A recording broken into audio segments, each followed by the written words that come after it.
freedom of speech. And that's what makes me the only American that we know that really deserves to run the country, because everyone else, your boy DeSantis, Trump, whoever they raise in a petri dish over on the Democrat side is going to play the game. Look, and here's what I was trying to get to. You went right into the anti-Semite thing. I think it's something that should be talked about. But if you start bringing this up, you're going to ask my opinion on it. I'm going to disagree with you. I didn't ask your opinion on it. You jumped into it. But I don't care about your opinion. I like your opinion on how we win an election, but I don't care about anybody's opinion, bro. I lost. They tried to put me in jail. They blocked $2 billion I had. Like what I told Farrakhan, I said, look, is it anti-Semitic for me to say his name out loud? Like I told minister. Yeah, the minister. Like I told Obama met with him too. Oh, he was. Yeah, I mean the Jewish people allowed Obama to meet with the minister. So Farrakhan said, well, did he have the money? The contract for the next 4 years, if I hadn't done anything, would have been $500 million a year for 4 years. What I was fighting for was the IP, so my children could, I'm sorry, just sometimes I think about 7 thoughts at one time, because anything I see, I come up with like 7 answers to it and then just choose what it is. But the thing is, when I said my children, the reason why my brain kind of blocked, because it's like God is saying, your children are going to be okay. Baby mama's got money, right? God is using me. He's breaking me down, removing all of the, richest person, all of this, so I can serve him.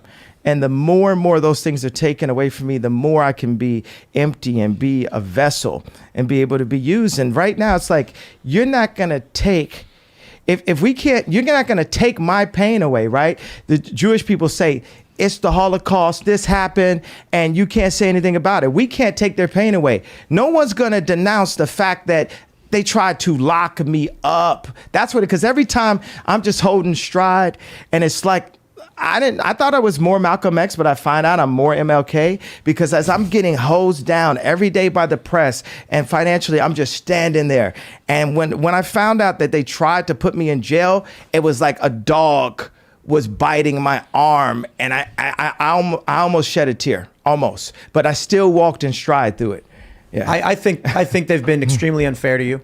Who was they though?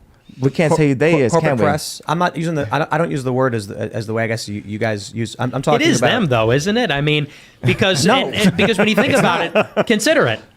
In 2018. What do you mean it's not? What do I mean? Like, okay, so how about? Are you leaving? Are you afraid of the press? He's gone. I'll say it right now. You guys want to bring that stuff up, and then have think the we're not going discussion. to have a conversation. Like have the discussion. Like you think he's going to come in here and say, "Here's my pain, here's my suffering." I'm going to say, "I hear you," and then he's going to say, "And it was Jewish people," and I'm going to be like, "Okay, but don't you consider?" It's like, I'm not going to do this. I refuse. Go, make sure he's cool. All right, go for it. Luke and I will have a conversation. So I can't say I'm surprised.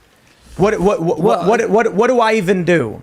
Other than ask him, please elaborate on this. Are you referring to individuals, or are you quite literally blaming an entire group of people for the fact that powerful individuals are causing you harm? I really wanted to ask Nick about his thoughts about MLK, because I know they contradict his comments about that. But again, these are mass generalizations that don't really help anyone in my perspective. They just kind of sound like their opposition. They sound what they're kind of going against, the woke mob that's always saying white men are responsible for everything. When I see people just use generalizations, it kind of cheapens the conversations. It cheapens a dialogue that we could have here that I was planning to talk to Ye about, specifically bringing up like, hey, let's actually talk about this in a real concise way. Let's not get emotional. Let's not walk out of here. Let's actually let me control tell all ourselves. you guys outright. I said, this is going to be a big issue.